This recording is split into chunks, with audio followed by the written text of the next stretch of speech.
Ассалаумағалейкум әлеумет. Сіздер көріп тұрғаныма қуаныштымын және көріп тұрғанға қарсы ойнағаныма да қуаныштымын. Бұл мен үшін үлкен тәуекел болды. Яғни басқа спикерлерге қарағанда. Енді тікелей тақырыпқа көшейік. Бұл кандидат тәуекел көбінесе жақсылыққа жеткізеді. Енді былай қарап тұрсақ, бұл дүние бір іске алғысыз болмайтын дүние сияқты көрінуі мүмкін. Бірақ та мен қазір сіздерге түсіндірем. Тәуекел деген сөз бұл өте құбылмалы сөз. Тәуекелге көп балама беруге болады. Ал негізгі менің позициям тәуекел деген сөз бұл барлық сала. Өзіңнің соңғы мүмкіндігің болсын, қолыңнан келген істі жасап қалу деген.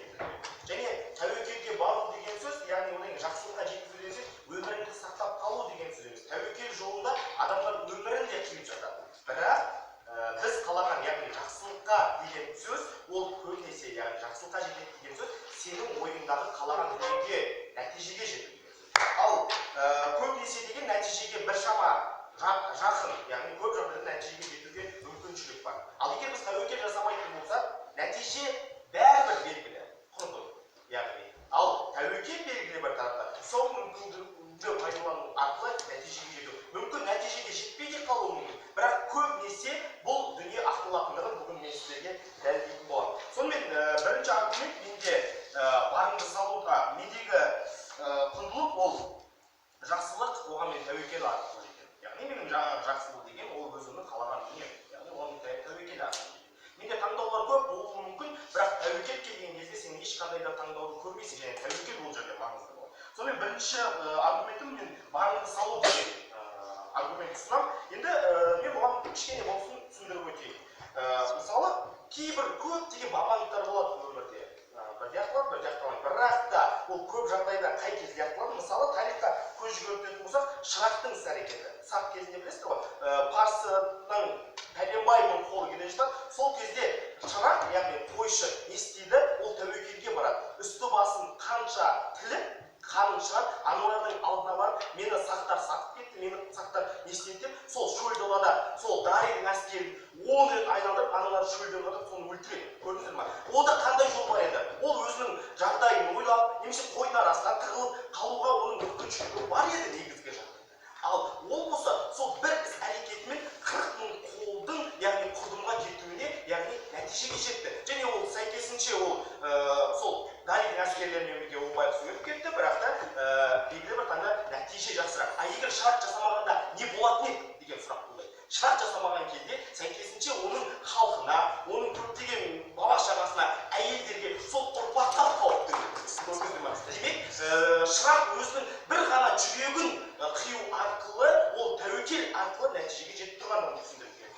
Енді екінші факты менің Жәңгір ханды айтсақ болады. Білесіздер ме? Сол Жоңғар қақпасының маңында 50 мың әскермен батыр қонтайшысы келген кезде Жәңгір ханда таңдау болды. Ол 20 мың әскермен жаман көзді күтіп алу болатын, бірақ та 500 қолмен, яғни 600 қолмен 50 мыңға қарсы шығу керек. Ол не істеді? Ол тәуекел етті. Ода таңдау бар еді. Ол жаңағы 20 мың әскерді күту керек еді. Ал егер күткен жағдайда ол по-любому құрдымға кетеді. Сонымен мен құрдымға кетсем де, мен барымды, соңғы тұяғымды серпіп салайын деп Жәңгір хан іс-әрекет жасады. Ол жерде Жәңгір хан өліп кетуі мүмкін еді. Бірақ ол сол жерде оны біршама уақыт ұстап та тұра алуы мүмкін еді. Жалаңтөстің әскері келді. Бірақ оның тәуекелі сол жерде нәтиже бергендігін айтқым келеді, құрметті төрешілер. Неге 600 қолмен сол жерде 50 мың қолға қарсы тұра білгендігін? Өйткені тәуекел саған барын салатын адамдар көбінесе болады андай. Адамдарда азот деген болады ғой. Ол жүре беруі мүмкін, мен қолымнан келмейтін шығар, мен істей алмайтын шығар, бірақ дәл сол уақыт оған үлкен стимул береді. Одан кейін екінші аргументі бұл жаңа ашулар немесе тарихи өзгерістер деген осындай үлкен аргумент ұсынып. Мысалы қараңыздар, Рысқұлбековте де таңдау болды. Мына желтоқсан алаңына шықпауға, бірақ ол шықты, және ол 27 жасында қайтыс болып кетті сол жерде. Бірақ кейін не істеді? Ол ақталды. Ол үйінде жата беруге не деп болады деді? Ода таңдау болды, бірақ ол тәуекелге барып өзінің өмірін не істеді? Одан кейін Ахмет Байтұрсыновтарды, Міржақыптарды сол кездегі КСРО-ның қақаған несінде олар ешқандай іс-әрекет жасамауға баратын еді. Олардың жасаған іс-әрекетінің барлығы тәуекел. Яғни сондай КСРО мемлекетте алаш ордасын құру, яғни автономияны құру, ол құрдымға кетсе де біз қазіргі таңда оларды алмауға өтеміз. Қазіргі таңда олардың ұшқыны ретінде өмір сүріп отырғандығын айтып келеді. Одан кейін қараңыздар, Галилеоның кезінде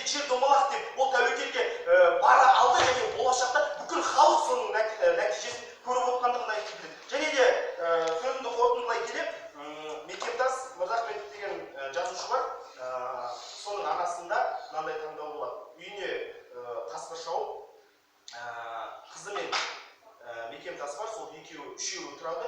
Уже әйелде мынандай таңдау болады. Бір баланы беріп тастау, екінші баланы алып кету. Екі баламен де сол жерде құрдымға кету.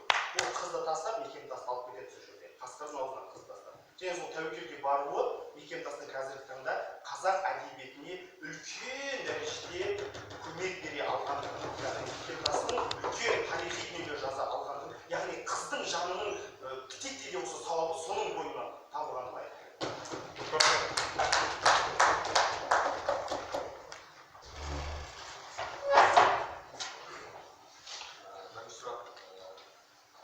Шырақ деген адамымыздың рискке баруы, ол рискке барғысы келгеннен ба, немесе отанын жақсы көргеннен ба, немесе әртүрлі сезімдердің әсерінен ба? Ол да ең үлкен досы ол тәуекел болды. Ол тәуекел істегісі келіп тұрды ма, жоқ әлде отанын қаттырақ жақсы көрді ма? Енді отанын жақсы көргеннен тәуекелге барасың ба, шешін тәуекелге барасың. Отанын жақсы көргеннен кейін бар. Орыстар тақта қалайын деп ойламайсың ғой. Ана жақта орыстар бар еді. Екінші сұрақ. Тәуекел істеген адамға жақсы ма, тәуекел істегеннен кейін келесі адамға жақсы болу керек па, сіздің айтсаңыз? Екі ситуацияда жақсы болуы мүмкін. Ол тәуекелге барып өзін өліп те кетуі мүмкін, жаңағы келтірген фактілер бойынша. Немесе енді өмірді алатын болса, ол кейбір жағдайда қалмауы мүмкін. Ал адамның өмірінен кей кезде қоғамның ұлттың несі жоғары болады. Келесі, Жаңыл ханның айтып жатқан нәрсеңіз, ол жерде сіз военный тактика деп ойламайсыз ғой, рискке бару болса ол есептен. Ол Жаңғыр хан енді не емес қой, конкретно ескен кезде. Жаңғыр хан ол соңғы серпілісі. Сұрақ былай болсын. Жаңғыр хан бұрыннан сол істеуге болады деп. Былай болсыншы, ол ашық соғысқа шыққан, прям көшеге, прям бет-бет 600-ге 20 жол жол. Рискке бару деген ол 600 адам алға қарап жүру ғой. Жоқ, рискке бару деген сол андай сен категорияны айтып жатсың да, оның риски елу мың әскерге солай жасағанның өзі риск. Сонда риск азырақ болған сайын тірі қалып кетсең көбірек болып сен айтып жүр. Келесі сұрақ қандай ғой? Олимпия ставка болған адамдар қанша пайыз ұтады деп ойлайсың? Ақымақтар ғой. Ақымақтар рискке барады значит.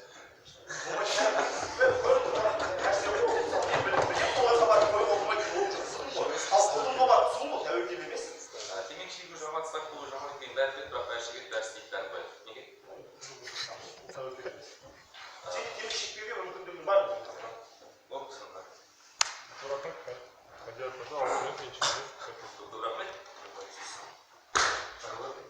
Біріншісі, бастай тақырыптан бұл тарап қателесіп кетеді да, и тактика, анализ, есеп деген дүниелердің барлығын рискке кіргізіп жібереді. Риск деген дүниеміз, сен лотерея сатып алдың, кімнің ұтатынын білмейсің, сен нәтижесін білмейсің. Ал сен тактика құрған кезде примерно нәтижесін білесің, кім қайда келе жатыр, қанша әскер келе жатыр, қай жолмен өтеді, и сен осының бәрін есептеу арқылы нәтиже жасайсың. Бұл нәрсе рискке бару емес, ол сол рискке баруға жатпайтындығында. Бұл бірінші мәселе. Екіншісі, Жаңғыр ханнан бөлек бағанағы шырақты айтады да, бұл тарап өзі мойындап тұр, что өзінің тақырып былай сұрап тұр да, сіздерден қайсысы жақсылыққа көбіне әкеледі деп тұр. Бұл тарап өзіне жаман, аяққа жақсы болғанмен көбіне әкеліп тұрған жоқ. Бұл бірінші өзі өліп кеткендігі болып тұр. Екіншіден ол жерде рискке қарағанда отан сүйгіштігі жоғары рөл атқарып тұр. Ол рискке барайын деп барған жоқ, ол отанын қаттырақ жақсы көргеннен кейін бар. Яғни ол жерде екінші фактор қаттырақ әсер етеді. Одан кейін келесі заманауи ашылулар тақта басқа дейді да, заманауи ашылулардың барлығы ол Галилей жер домалақ деп айтып кетті, сосын ол молодец болып кетті дейді да, бірақ Галилей рискке барған үшін не болды? Өліп кетті. Міне рискке барған адам, ол рискке барған адам үшін жақсы болған жоқ. Яғни сен рискке барған басқа біреуге пайдасы болған не пайда, егер өзі өліп кететін болсаң. Яғни сен көбіне пайдасы бар екенде көп егесің, ол кімге пайдасы тиді, кімге пайдасы тимейді, можете просто кетіп жүрсің. Өлгеннен кейін көрмейсің ғой, кім не болды. Одан кейін келесі, бұл тарап бізге былай түсіндіргісі келеді, тағы да жаңа ашылулар, тұрар рысқұлов тағы да басқа. Енді осы жерге келетін болсақ, бұл тарап тағы да қатты қателеседі. Қазақ халқының саны кезінде әжептәуір көп болған. Және қазақтар неге өте көп езгіге ұшырады? Потому что қазақтардың көтеріліске шығу коэффициенті көп болып өтті. Үнемі көтеріліс восстание, үнемі көтеріліс тағы басқа, партиялар құру тағы басқа, қазақтар более активный болды, сол үшін де олар қаттырақ езгіге ұшырады. Буфердің рөлін өзбектерге тағы басқаларға қарағанда қазақтар көбірек атқарды. Осы негізде олар өздерінің рискке бару коэффициентімен халықтың санын азайтып кетті, олар соғыста жеңіп отқан шығар, бірақ олар халықтың санына келген кезде, мысалға мен сіздерге айтайын, рискке бармаған Қытай деген мемлекет бар да, ол Японияның қоластында болды, ол Британияның қоластында болды, ананың қоластында болды, соңында 2 миллиард болып бірақ шықты. Ешқандай рискке барған, көрдіңіз ба, соңында ол рискке бармай қалып 2 миллиард болып шығып отыр. Сен қайта рискке бара бердің, әлі 16 миллион толтырамай жүрсің, 18 миллион болды ма, 19 миллион әлі ұстап тұрсың. Міне, рискке бармаудың сабыр түрі саналатын дейді ғой. Сол негіздің нәтижесінде сен жақсылап жетістікке жетіп отырсың. Кем рискке барған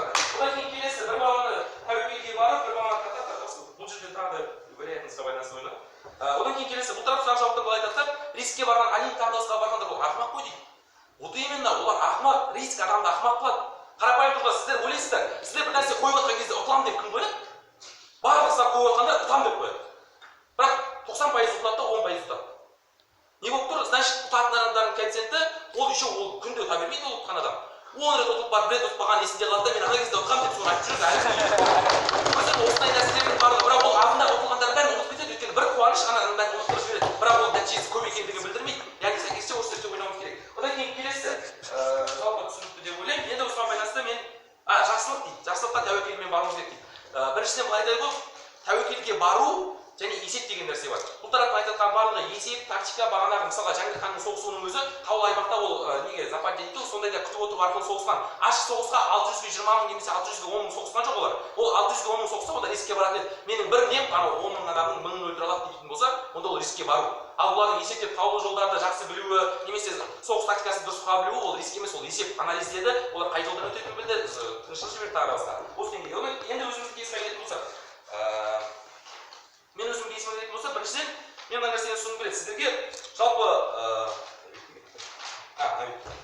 мен осыған байланысты менің құндылығым есеп және анализ деп алғым келеді. Оған жету жолы біріншісі білім алу керек, екіншісі сен оперативный болу керек, үшіншіден сен отзывтарды тыңдай білу керек. Яғни ол не болуы мүмкін тағы да басқа. Енді осыған байланысты бірінші частный компаниялар туралы, жеке компаниялар туралы ойлағым келеді. Олардың рискке бару коэффициенті өте төмен. Риск төмен болған сайын ол жоба сәтті деп есептеледі. Сәйкесінше, егер риск көп болатын болса, ол жобаға инвестиция тартуы да өте қиын болатындығында, яғни жақсы нәтиже рискі аз жобаларда болатындығында, кез келген компанияның болсын. Екіншіден, ол туралы отзывтардың болуы не үшін маңызды, немесе ол туралы білімнің болуы не үшін маңызды? Өйткені сен білмей қойған кезде сен анау соқыр адам сияқтысың, сен аның ішінен ана бір инені іздеп жүрген. Сәйкесінше сенде риск көбірек болған сайын, сен ол жерде адасу коэффициенті өте жоғары болатындығында, өмірде де денеде де. Одан кейін екінші аргументтер мен құмар ойындар деп алғым келеді. Құмар ойындар дегенде мен былай түсіндіремін. Сіздерге азарттық ойындар үнемі сіздерге жеңіс иллюзиясын беріп тұрады. Сіз ставка қойған кезде уже ұтқан ақшаңызды қалай жаратып жатқаныңызды елестетесіз. Бірақ ұтылып қалған кезде ё-моё қоймай-ақ қою керек дейсің. Бірақ сен қоймай қалсаң ол почему-то ұтып кетеді. Андай сәтсіздік закон Мерфи деген бар ғой. Сен қоймаған кезде ұтып кетеді да, сен қойсаң ұтпай қалады сол. Өмір ұтып жүрген Манчестер Ситиге ұтып жүреді деп қоясың да, болмайтын бір Кристал Пэлас ойнап отқан кезде, ой Сити ұтады ғой деп қойып қоясың, Кристал Пэлас ұтып кетеді. Көрдіңіз ме? Сіздің рискке осылай баруыңыз ол сіздің қаржылай болсын тағы да басқа минустар әкеледі. Одан кейін келесі екінші осының подпункт ретінде бұл тарап айтады да сен барыңды салу керек. Наоборот, сен барыңды салмау керек. Өйткені әлемдегі аналитик бағана брокер трейдерлердің барлығы бүкіл табысын бір сфераға салып қоймайды. 10%-ын анаған, 5%-ын анаған деген салып қойды. Өйткені бір сфера түсіп кетуі мүмкін, бір сфера банкрот болып қалуы мүмкін және сол салалардың барлығы болып жатқан кезде бір саласы алып шығып кетуі көрдіңіздер ме? Барынша риск азайту үшін олар көп салалы бизнеспен айналысып кететіндігінде, өйткені бір салада отырып қалатын болса, ол банкрот болып қалу немесе оның тағы басқа шығып қалу мүмкіншілігі жоғары. Одан кейін келесі үшіншісі мен философиялық нәтиже деп алғым келеді және осының ішінде біріншісі соғыс деп алғым келеді. Соғысқа келетін болсақ, мысалға бірінші дүниежүзілік соғысты Германия бастады. Өте жақсы болды, әлемді жаулап аламыз деп ойлады. Сәтсіз бітті ме? Сәтсіз бітті. Екіншісі Шыңғыс хан жаулап аламын деп ойлады. Анау жаулап аламыз. Гитлер қайтадан келген кезде әлемді Европаға қайта бөлуіміз керек, өте әділетсіз бөлінді деді да, сарда соғыс ашты, тағы да сол нәтижемен бітті. Соңында не болды? Қаншама миллион адам өліп қалды, бірақ нәтиже сол күйі қалды. Яғни ешқандай жақсылық алып келіп жатқан жоқ, бүкіл әлемдік тыныштығымыз болды. Одан кейін келесі осыған бөлек төртінші нәрсе мен спорт және медицина деген алғым келеді. Спорт және медицина деген сондай нәрсе бар. Қазақтарда білесіздер ма? Бір жерін ауырып жатса қойдың майын жағып ал деген әңгіме бар ғой. Вот сен қосасың. Қойдың майын жағып ал деген бұл рисковать ету. Сен кәдімгі медицинаға барып жатқан жоқ, дәстүрлі емес түрде бақсыларға барасың, тәуіпке барасың, тағы да басқа. Сен осылай жүріп ауруыңды асқындырып алуың мүмкін, рисковать ете беріп. Лучше сен сразу врачқа баруың керек. Қазақтар өз қоя салады, өзі бүйте жүр. Мен де өзім ойлап өткенде мен бауырым ауырып жатқан шығар деп үйде жата бердім. Татау қоймай кеткеннен кейін звондаған едім, аппендицит деді, мен сенбей кетіп қалдым. Кешкі 6-да дейін кете алмай кеш деді, кете алмай өз аяғыммен бардым. Көрдіңіздер ме? Адамдар осы деңгейде сенімдердің барлығы медициналық болсын, спортты тұрғыдан болсын, олар рискке бара алмағанның нәтижесінде немесе рискке бара алғанның нәтижесінде олар жақсы нәтижеге жетіп жатқан жоқ. Оларда анализ болу керек екендігін түсіндіріп беріп жатырмын. Одан кейін келесі рисковать ету, сіздер білесіздер ме? Бұл тараптың барын салу деп айтып жатқаны адамның жанкештілік теориясында. Бірақ барын салған адам барын жоғалтуы мүмкін екенін де ұмытпау керек. Ал скорее всего 90% случайда әлемге барлық ақшаны қойып жүрсең, ұтылып қаласың. Өйткені лайф күтіп отырып ақшаны қойып жүріп та екінші ақша страховка ұстап қою керек. Ал страховка көбірек болған сайын 10 сағаттың біреуіне төлейсің. Мен кеше 10 мың теңге ұтып алды, 5 мың теңге ұтып қалдым, 5 мың теңге плюстан нормально. Егер мен барлығын бір ставкаға қойып жүрдім, бәрі ұтып қалды. Сол сияқты көп бар. Сізден burada сұрағайын болса, үкімет. Қарашы доктор, тәуекелге барған адам ақымақ па, әлде тәуекел келіп тұрған кезде соны пайдаланған адам ақымақ па? Тәуекел ешқашан келіп тұрмайды. Тәуекел дегеніміз ол тұра береді. Адам өз тәуекелге барады, ал Жәңгір хан сенің ойынша сол кезде тәуекелге бармағанда не болады енді? Тәуекелге бармағанда сәл артқа қаша тұратын еді да қайтадан келетін еді. Әскер жинап. Ой, кешікті жатыр. Өзінің соғыста уақыт жоқ, мына уақытта кешігіп қалсаң жеңіп қаласың деген. Өзінің уақыты бар, қаша тұрып Халқы бар, несі бар. Бар ғой, кезіндегі мықты адамдардың барлығы белгілі бір уақытты күтеді. Ол бір өзі бар ғой, мен сендерді қырамын демейді. Бірінші әскер жинайды, орманға атылып, анда атылып, мында атылып, күш жинағаннан кейін барып қана олар қарсы шығатындығында. Сәйкесінше бұл өте тиімдірек, чем прям өзің бар осылай деп айта салғандарға. Қарашы, соғыста нәтиже нақты ашық емес қой, иә? Соғыста нәтиже нақты ашық емес. Ол қалай? Конкретно соғыста жеңетінің нақты емес қой. Жеңетінің нақты емес. Мысалы қазір мен ойлап жатқанымда жеңетінің нақты емес. Жеңетінің нақты емес, бірақ анализдеу арқылы жеңу коэффициентін көбейтуге болады, немесе технология анализдеп қойып болады, үйренуге болады. Демек, 500-600 жасқа шығатын болса, әрқайсысынан мынанша деген дұрыс. Ё-мае, олар көп екен ғой. Анализ қайда фобияға келеді деп қорықпайсың ба? Фобия емес, ол есептеді. Сен таудың арасында тығылып соғысуың, ол ашық соғысқа шықпауың, сен рисковать етпеуіңді көрсетіп тұр ғой, наоборотынан. Сен бұл жерде дұрыс деп отырсың. Одан кейін қарашы, сен айтасың ба, құмар ойындар, анау деген сияқты. Ол жақтағы нәрсе конкретно келген кезде, білмеймін енді андай ақымақтарды ойнау, мысалы, мен бармаймын. Сен бармайсың, мен барамын.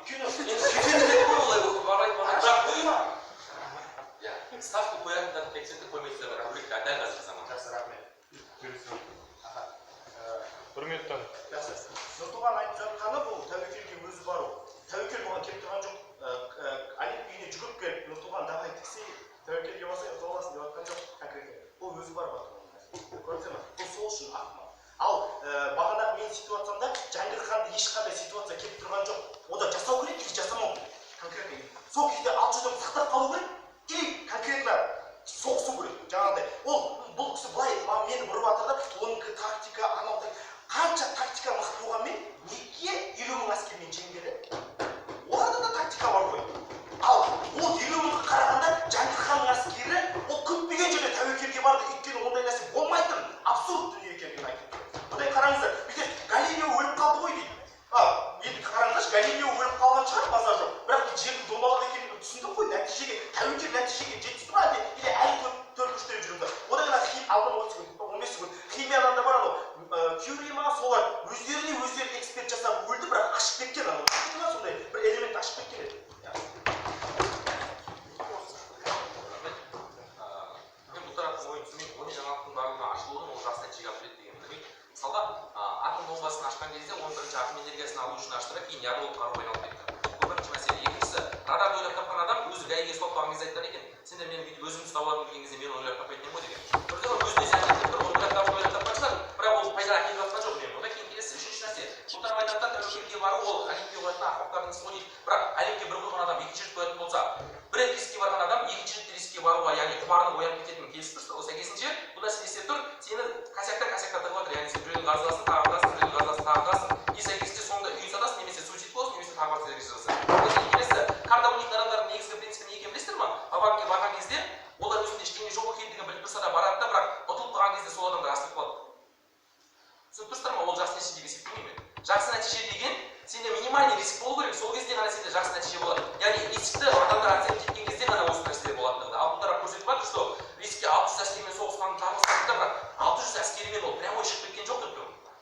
Ол тығылуының өзі ол тактикасы болды. Оларда да тактика болды ғой дейді. Олардың тактика болса кірмейтін ол таудың арасына, немесе орманның арасына.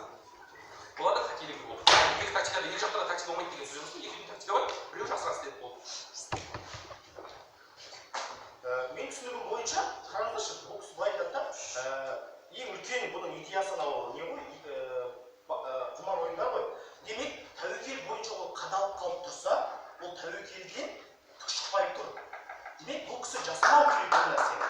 Ал оның қайтадан сол тәуекелге баруы белгілі тарапта, бұл тәуекелдің кінәсі емес, ол ана адамның кінәсі конкретно екенін.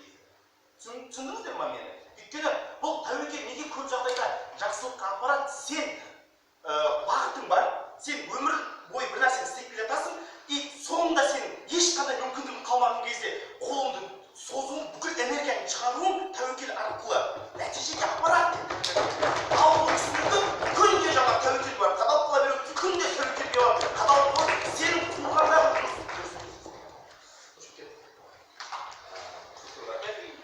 тақырыпты айтып түсінбеген сияқты. Тәуекел көбіне жақсылыққа жетелейді дегенде бұл арада тәуекелдің ішіндегі өлең деп отқан тәуекел болады екен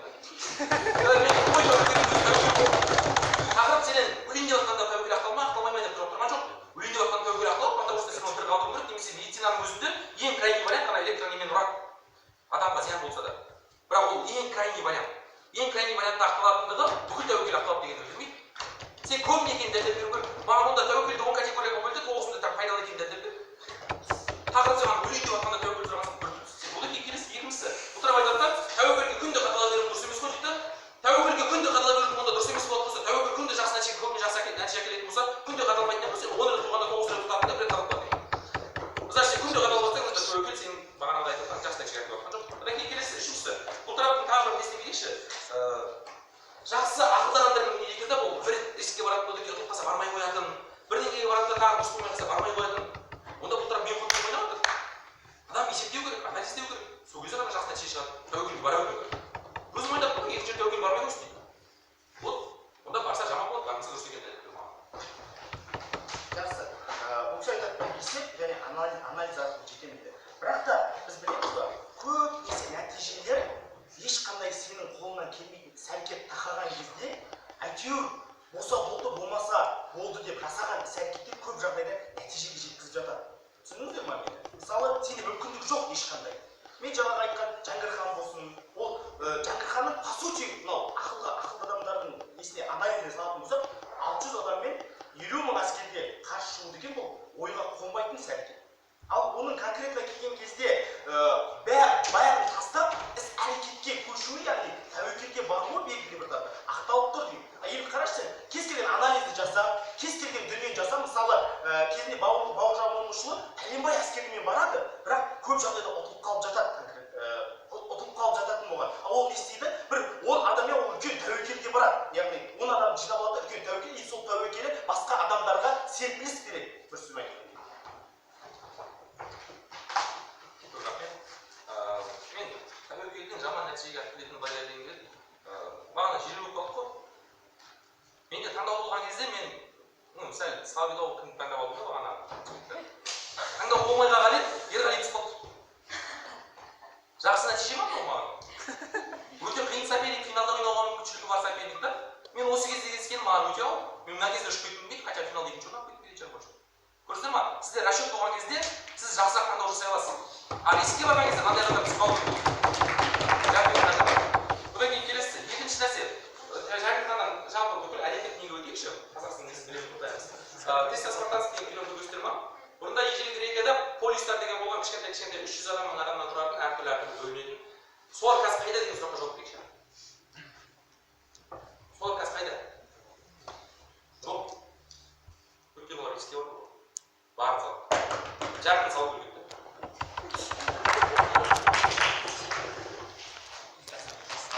Қарашы, сенің Байболатты таңдауы белгілі бір тарапта сенің күшіңнің одан жоғары екендігін білдіреді. Дұрыс айтқаныңыз. Ал сенің менің түскендігім белгілі бір тарапта ол маған да сенің шамаңның келетіндігін білдіреді. Бірақ сен конкретно сен тәуекелге барып тұрған жоқсың. Бұл саған түсіп тұрған таңдау. Яғни сен менімен ойнауың керек деген сияқты. Ал сен тәуекел жасап мені таңдауың керек еді Байболаттың орнында. Иә, тәуекел таңдап сен финалда ойнап халықтың алдында ұтылып қалғаннан гөрі қазір мені ұтып тастаған саған әлдеқайда жақсы екендігі, жоғары екендігін айтып келеді. Ал сен не істеп жатсың?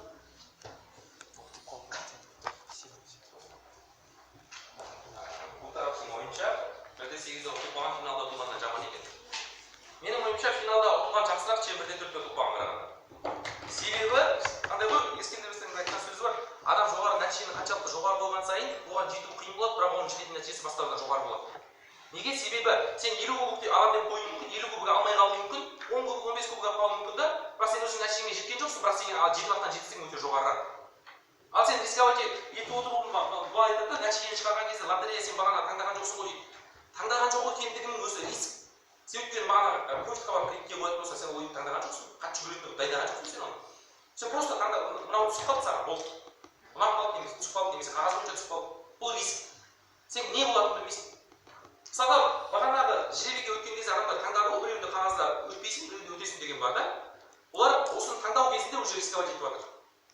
Олар кешегі ойында рисковать етті.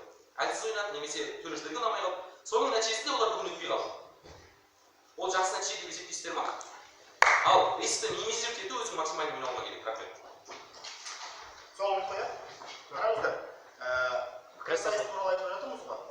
Мысалы пікірсайыста болады бірінші курстарға бірінші курс ретінде жүре беруге болады негізі. Бір жыл бойы ойнап. Бірақ кейбір топтар бар бірінші курстың өзінде рисковать етіп нәтижеге жеткен. Мысалы былтырғы кімдерді алсақ болады? UAB-дің 2 жігітін алсақ болады. Олар ешкім күткен жоқ. Казгуда бірінші орын алады деп. Бірақ олар не істеді? Бірінші курс қойып анализ жасап біз бірінші курспыз. Бізде бірінші курсқа көруге алуға болмайды. Өйткені бірінші курспыз. Бізде Жандос бізде тәжірибе бар ма?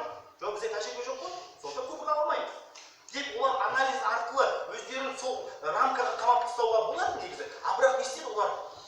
Бәрібір ойнатып конкретно. Шықты қараған жоқ, кім келіп жатыр? Нұртуған келіп жатыр ма? Аида келіп жатыр ма? Қараған жоқ, ойнады, олар нәтижеге жетті. Тағы бір айтайын ба? Сен нәтижеге жетпеуің де мүмкін. Бірақ сен сол нәрседен үлкен сабақ аласың. Чтобы екінші нәрсе тағы да более мықтырақ болады.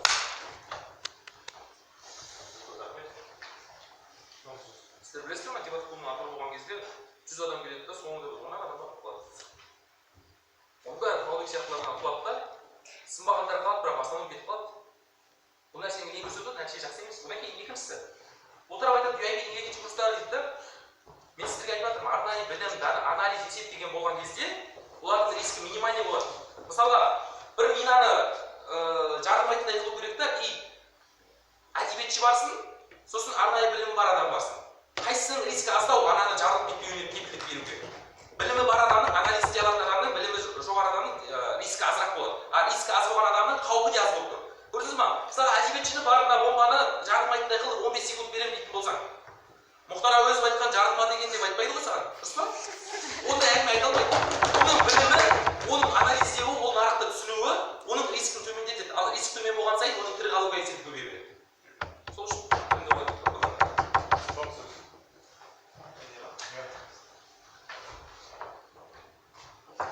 Хорошо. Бұл барлық жағынан әділет сөйлейді. Біте сенің рискке минимальный баруың, сенің тактикамен жұмыс жасауың негізі тәуекелге бармау, немесе тәуекелге бару. Бізде екі таңдау тұр.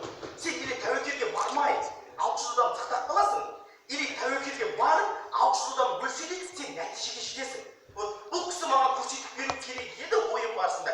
Ешқандай тәуекелге бармай, вообще әрекет жасамау. Немесе сол нәрседен тоқтау, сен бағыттың да тоқтату арқылы белгілі бір саған сол 600 адам сақтап қалған маңызды екендігін түсіндіріп беру керек.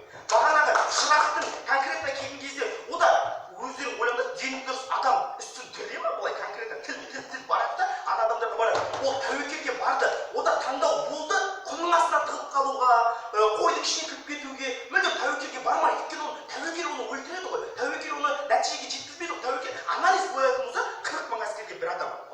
40 мың әскерге бір адам и басшысы келе жатыр. Сен анализ есеп бойынша сен конкретно келген кезде тұра қалмайсың ол жерде.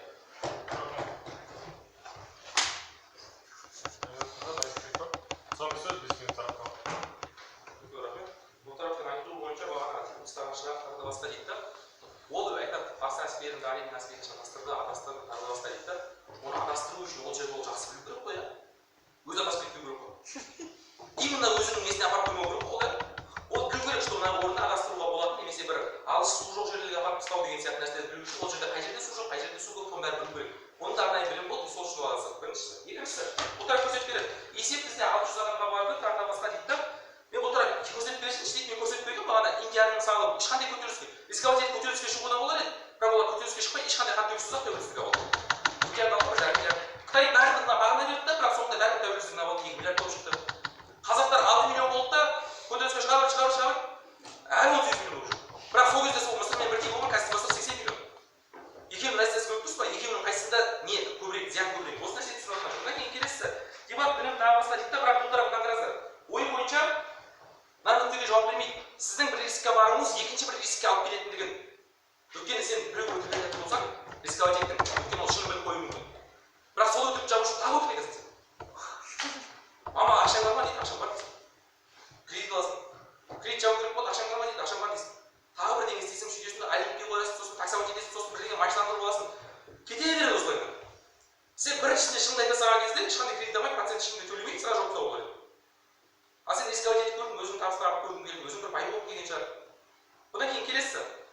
көрдіңіздер ма, форс-мажор деген сериал көрдіңіздер ма?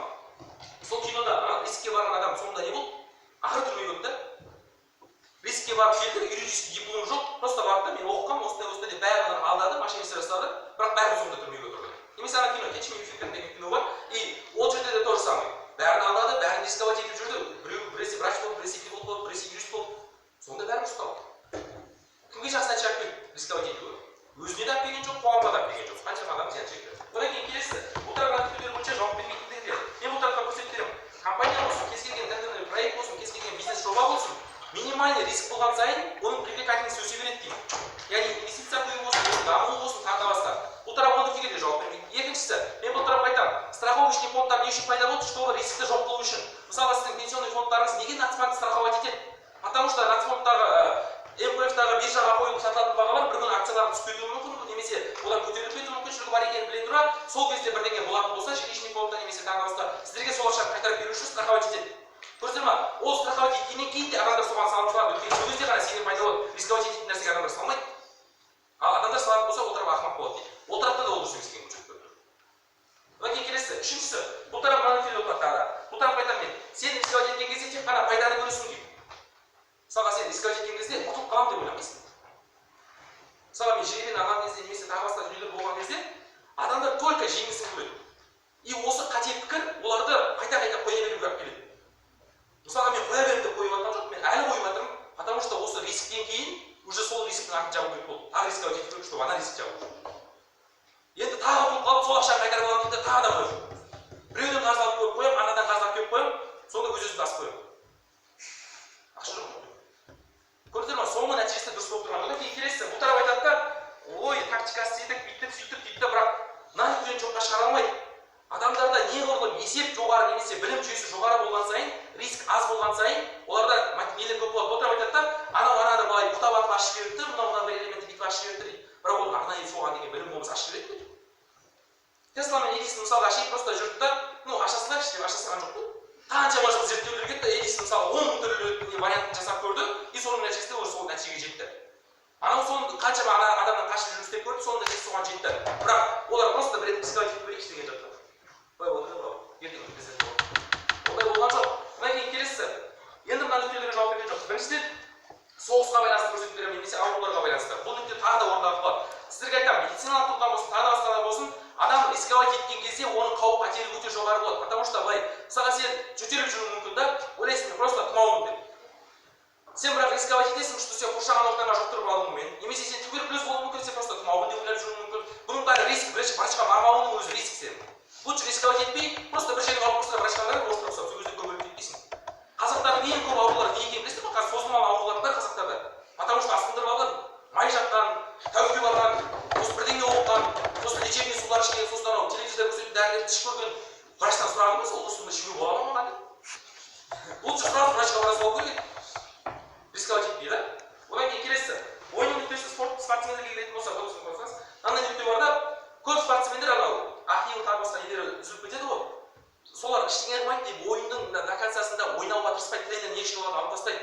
Потому что көп сондай ойыншылар до конца ойнайын деп карьерасын бір сезон немесе екі сезонға дейін мүлде карьерасын жауып тастаған ойыншылар бар. Мысалы бұл жерде холдинг Мустафидағы Арсеналдың ойында Эмери кімді Мустафиді Ремзиді немесе не үшін алып тастады, сәл астанда қалмайды, сразу алып тастады. Потому что рисковать ететін болса, остальной сезонда ол ойнай алмайды, ал оның орнына адам табу өте қиын. Сәйкесінше рисковать етпеген кезде жетістікке жету көбірек. А рисковать еткен кезде бір ойын жетістікке жетуі мүмкін, қалған 9-ында ұтыласың. Сосын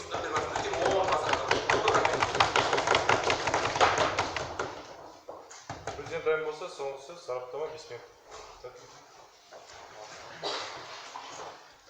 Бұл кісі бізге ой-ой мына нәрсені түсіндіруге болады.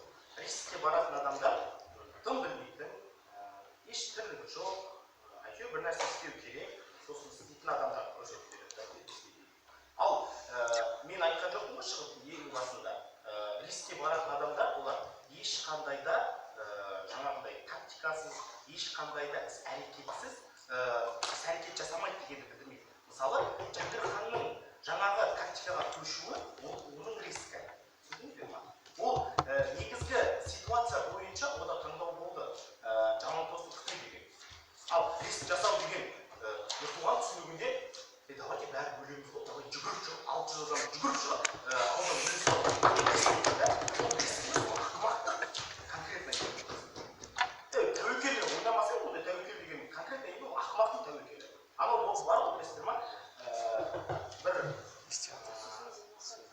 жолға шығады да саған бізден тұрды алматыға бізден сұрайды